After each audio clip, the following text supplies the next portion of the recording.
Assalamualaikum dan selamat sejahtera.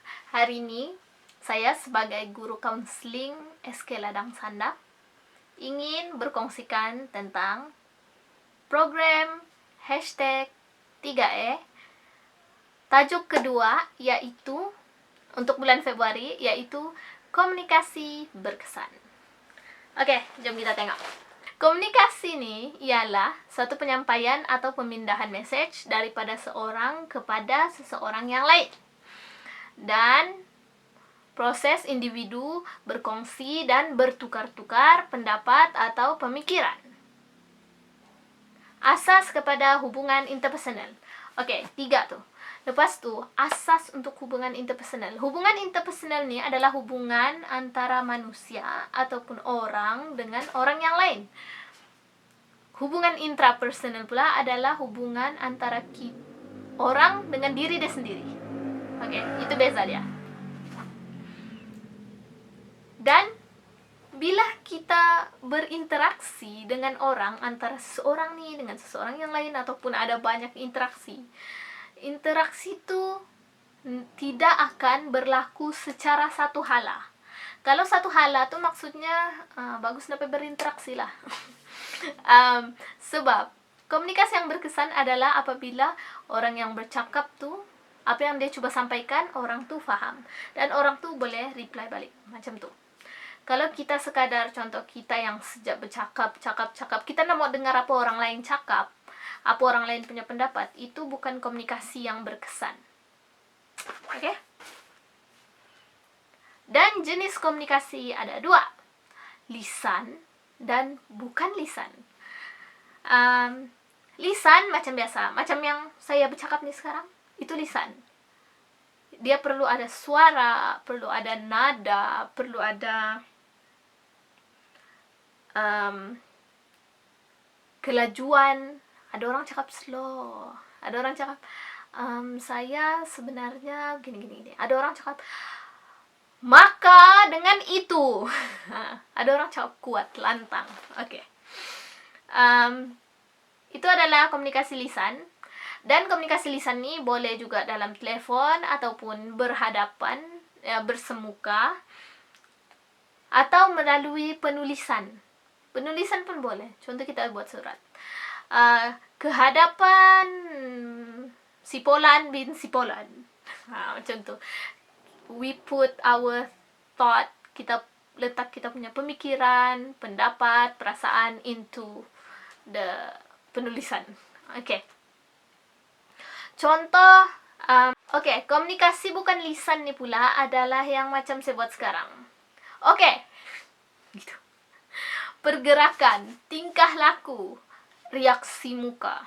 Ada orang muka dia tidak feeling. Ada orang yang kalau dia gembira, oh begini. Ada orang yang kalau dia sedih dia tunjuk, kalau dia marah dia tunjuk. Macam tu. Itu adalah komunikasi bukan lisan. Dan kita perlu tahu lisan dan bukan lisan. Sebab kalau kita tahu lisan aja, kita tidak tengok. Contoh kita tidak tengok ekspresi muka dia. Kita tidak tahu masa tu dia marah. Contohnya, ya aku oke aja nih. Tapi nada suara dia dan ekspresi muka dia. Jadi kita mesti tengok dua-dua. Oke? Untuk komunikasi yang berkesan. Contoh kalau orang tuh tengah sedih. Dia tidak mood mau bercakap. Tapi kita mood mau bercerita aja. Itu macam kita tidak common sense. Jadi kita mesti belajar benda ni. Walaupun nampak macam, ini common sense lah, kita tahu. Tapi kadang-kadang kita pun sendiri terlepas pandang. Dan komunikasi itu jadi tidak berkesan. Oke. Komunikasi bukan lisan nih. Ekspresi muka, penampilan pribadi. Ada orang yang dia pandai cakap di hadapan, ada orang yang dia malu. Nada suara. Oke, gerakan anggota badan contohnya. Macam saya, kalau saya bercakap, saya akan tangan akan bergerak-gerak.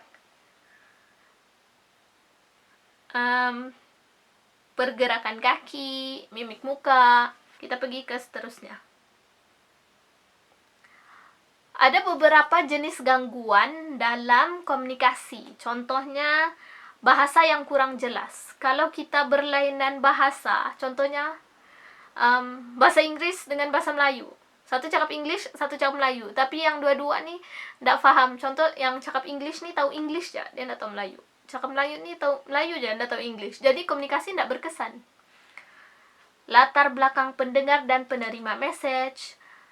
Contoh, ada orang nih dia biasa bercakap dalam bahasa yang puitis. Ada orang yang bercakap bahasa pasar. Jadi susah mau paham.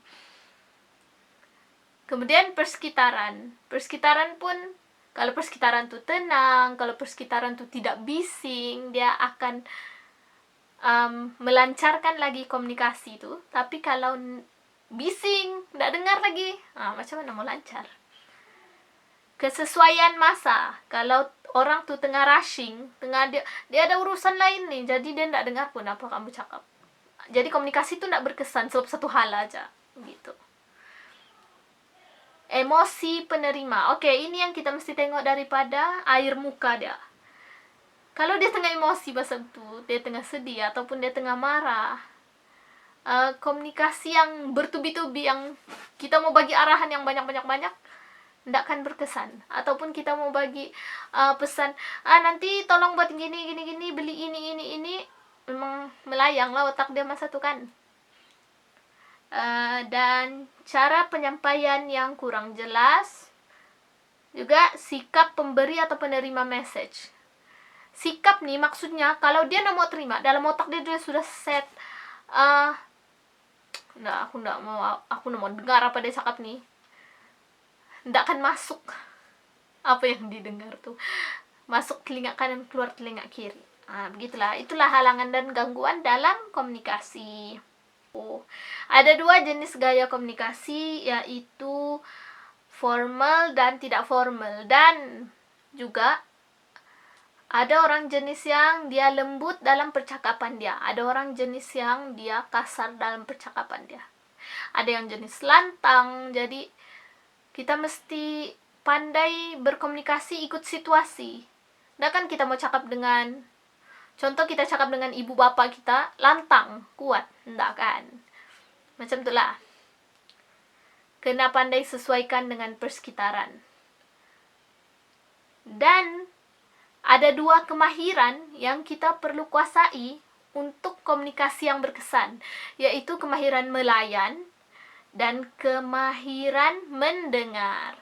Mendengar nih, kita bukan sahaja dengar menggunakan telinga, kita dengar menggunakan mata. Contoh, kalau kenapa kita lagi selesa untuk video call berbanding?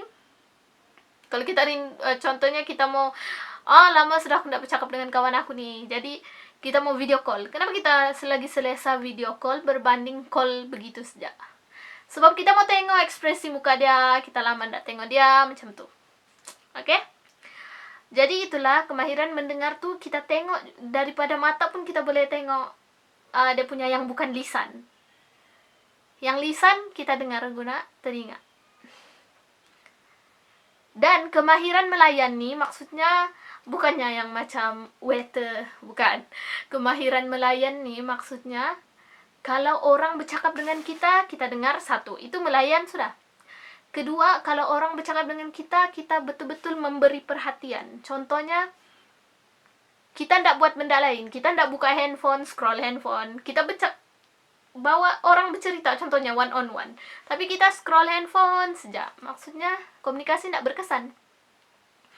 Dan kita mesti, kalau bercakap dengan orang, sepatutnya kita tidak boleh tunduk-tunduk atau apa semua, kita mesti ada kontak mata, eye contact. Barulah kita tahu, orang ini mau sampaikan apa.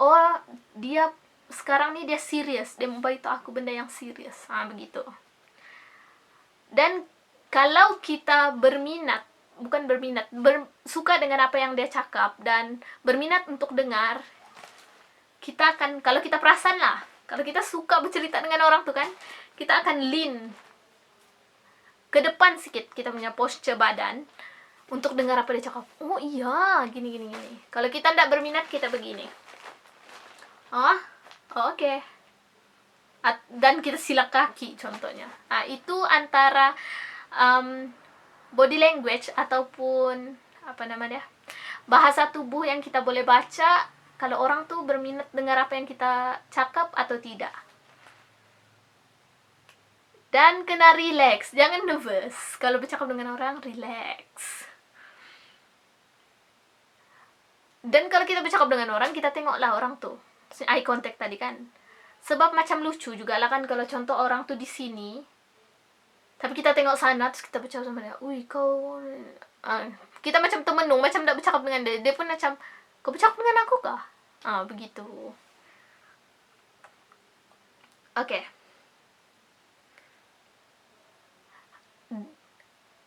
Ini adalah untuk menjaga repo. Repo nih maksudnya perhubungan kita dengan orang lain, PR, public relation kita. Kalau hubungan kita dengan orang lain bagus, itu akan memudahkan lagi kerja kita, memudahkan lagi kehidupan kita. Oke, sekian dari saya untuk perkongsian tentang hashtag program 3E untuk kali ini. Tajuk komunikasi berkesan.